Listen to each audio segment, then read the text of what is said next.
Hello மக்களே, அனைவருக்கும் வணக்கம். மதுரகாளியம்மன் மலர்த்தாள் போற்றி. நான் ஏற்கனவே அம்மா மதுரகாளி அம்மா அவர்களோட வரலாறு பற்றி உங்களுக்கு நான் சொல்லியிருப்பேன். அடுத்ததாக மதுரகாளி அம்மாவுக்கு ஜெய மதுராஷ்டகம் என்று வெற்றி தரும் காளியோ அஷ்டகத்துதி பற்றி நான் இப்போ சொல்ல போகிறேன். இந்த ஸ்லோகம் காஞ்சி மகா பெரியவரின் நண்பராக இருந்தவர் செம்மங்குடி முத்துசுவாமிகள் சிறுவாச்சூர் மதுரகாளி அம்மனுக்கு சேவகம் செய்து வந்தார்.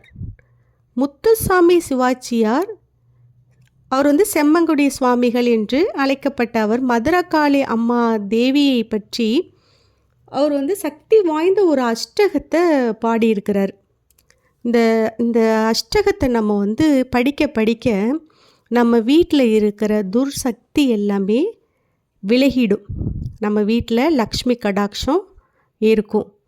அப்போ இந்த துதியை ஒரு நாளைக்கு 3 தடவை நம்ம பாராயணம் செய்யணும். இந்த பாராயணம் செய்ய செய்ய பார்த்திங்கன்னா நம்ம வீட்டில் பாசிட்டிவ் வைபு நல்லா கிடைக்கும். அப்போ அந்த மதுராஷ்டகம் என்னங்கிறத பார்க்கலாமா?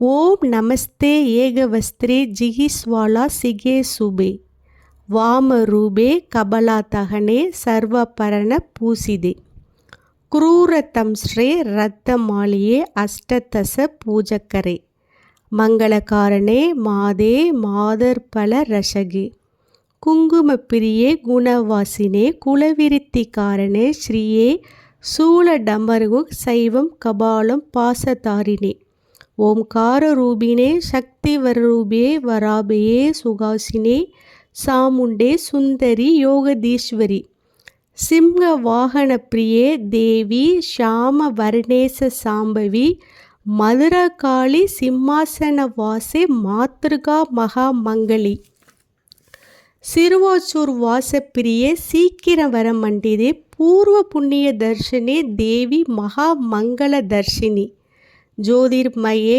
ஜெயகாளிகே துக்க நாசினே பிரியே சிவே ஜன்மலாபவரே காந்தே மதுரே ஜோதிரூபிணி சர்வக்லேச நாசினே மாதே சாவித்ரி அபிஷ்டானுக்கிரகே சோடசானுக்கிரகே தேவி பக்தானுக்கிரகே அச்சிதே ஏகமாசம் சுக்கரவாரம் சௌபாக்கியம் காளி தரிசனம் சுக்கர சோமதின ஜபித்வா சர்வ மங்களம் திதி பாக்கியதம் அப்படின்னு சொல்லிட்டு இந்த முத்துசுவாமி அவர்கள் அம்மாவை பற்றி இந்த அஷ்டகத்தை பாடியிருக்காங்க. அப்போ இந்த அஷ்டகத்தை நம்ம எல்லாருமே பாடி நம்ம நம்ம வீட்டுக்கு நல்ல பாசிட்டிவ் வைபை கொண்டு வருவோம். இந்த சேனல் உங்களுக்கு பிடிச்சிருக்கு, இப்போ நான் சொன்ன ஸ்லோகம் உங்களுக்கு வேணும் அப்படின்னா எனக்கு கமெண்ட்டில் கேளுங்க. நான் இந்த ஸ்லோகம் உங்களுக்கு தர்றேன். என்னோடய சேனல் ரொம்ப பிடிச்சிருந்துச்சுன்னா சேனலை சப்ஸ்கிரைப் பண்ணுங்கள், லைக் பண்ணுங்கள், பெல் ஐக்கானை கிளிக் பண்ணி விடுங்க. தேங்க்யூ.